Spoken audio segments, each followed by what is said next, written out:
Bonjour, je vous introduis cette histoire qui va durer 10 minutes. Le personnage de ce conte est devenu pas plus grand qu'un pied de poule. Tellement minuscule qu'il en est mort. Il a traversé les images et le temps, il est passé par des fils électriques, il est rentré dans la télévision, il n'en est jamais ressorti.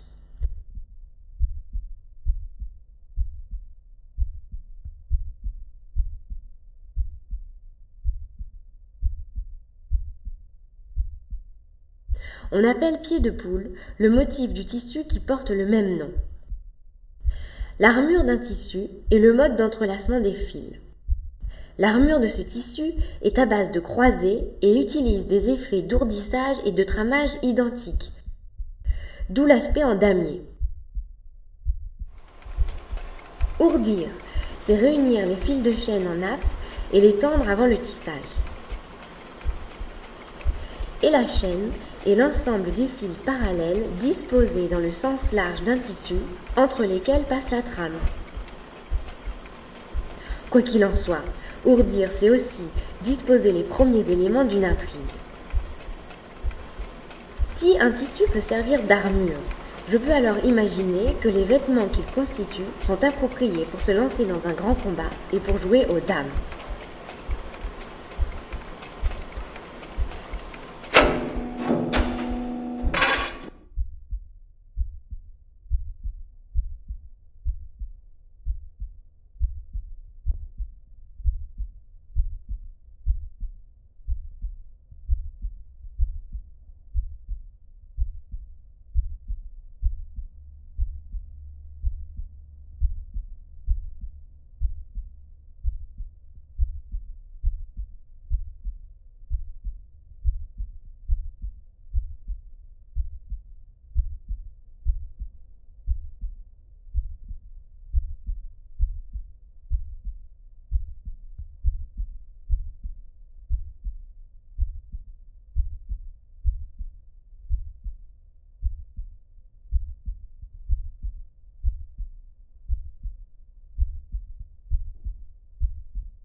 Le jeu de dames international se pratique sur les cases foncées d'un damier, en général noir et blanc. Il existe plusieurs règles du jeu, mais la plus connue est celle de Manoury, célèbre damiste du XVIIIe siècle. Elle consiste tout bonnement à numéroter les cases de 1 à 50 et à placer le damier de façon à ce que la grande diagonale foncée ait une extrémité à la gauche de chaque joueur.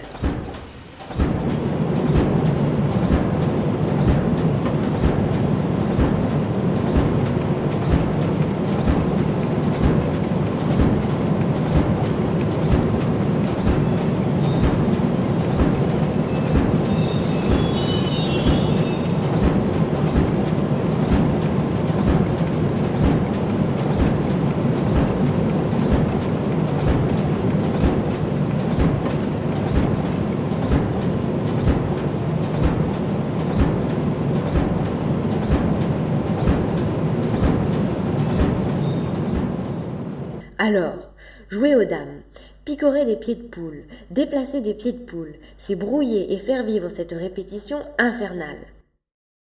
Chaque case définit sa voisine et toutes s'emboîtent l'une dans l'autre.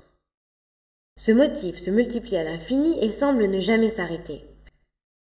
Jouer aux dames, c'est voler d'un pied de poule à un autre.